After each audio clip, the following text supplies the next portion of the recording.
Eating banana bread and binging box sets. Michael Ball was using lockdown to get creative. Over the past year, he's written and produced an entire solo album remotely, and as he joins us to announce his new music for the first time, he is here now. How lovely to see you. Welcome, welcome.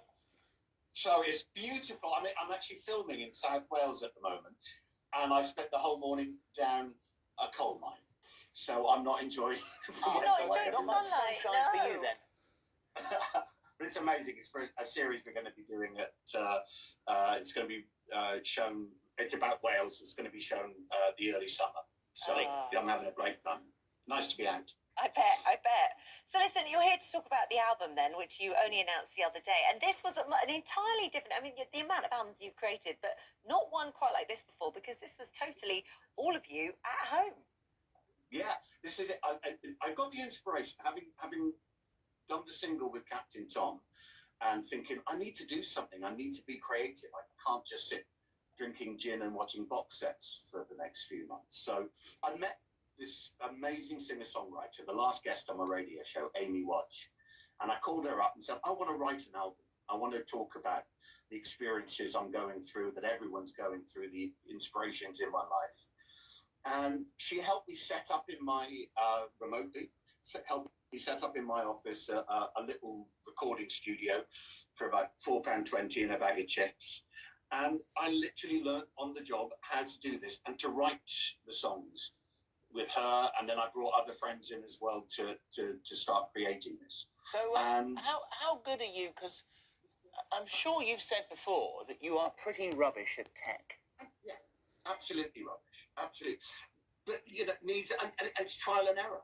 And I kind of understood that it's sort of logical what you're meant to be doing. And you know, and the lucky thing is as well, if you do a vocal, for example, and track up I do all the backing vocals on this as well.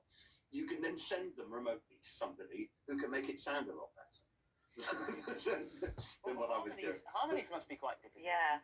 No, that I find that really not, because you're not under any pressure. I was just sat in my room and being able to do them, listen back to them, and think, no, I need to do this. I need to make this sound, and create a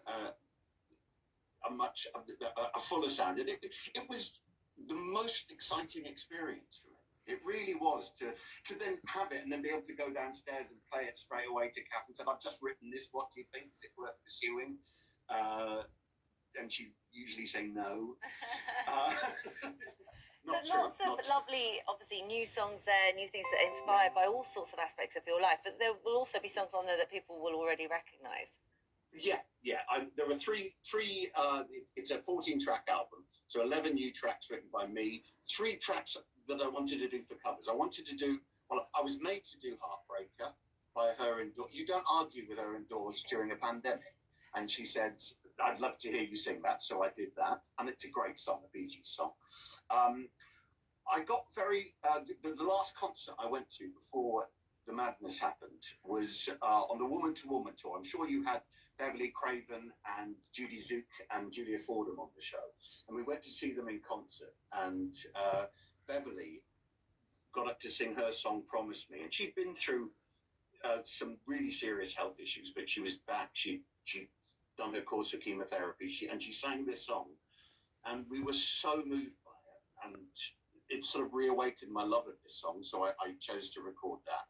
And then I wanted to sing a duet with Amy, and there's the brilliant Bob Seger song, "We've Got Tonight." It's one of the best love songs ever written, and so we were able to do that as well. So yeah, it's the most personal, it's the most involved I've ever been, literally from the first idea of a line for a song into taking it to fruition, and now it's ready and it's done and we're going to be presenting. Lovely. I mean, that's the sort of music side of things, and we're all busting for the theatres to open, and I'm sure that we know that everyone who works in theatre, front of the house, behind the scenes, are all wanting it to get back up and running again. So there is one thing we can look forward to, and you are returning to Edna in Hairspray. Yeah, I am, and you can imagine how excited. We managed one rehearsal day back in March. We were planning to do this last year.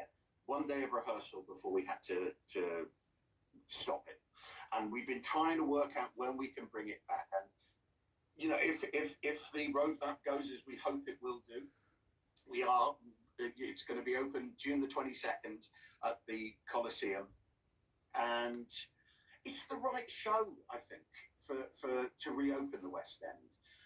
It's fun, it's hilariously funny, it's got brilliant music, but it's also looking at those issues that are so important now. They're as prescient now as they were in the time it was set in 1962.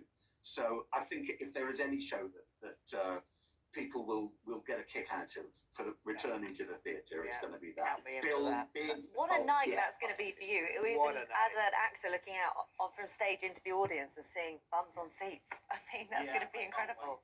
I cannot wait. Yeah. And as you said, you know, I've been lucky. We've all been lucky that we've been able to do work and do things and keep ourselves occupied. But so many of the people in the theatre business have literally had nothing. They've not been able to be furloughed. They've had no support. So, and trying to find a way of putting food on the table for the families. So if we can get them reopened, if we can get audiences back, get the support that it needs, then hopefully the industry, which we're world renowned for, will be back and running. It will be without a doubt.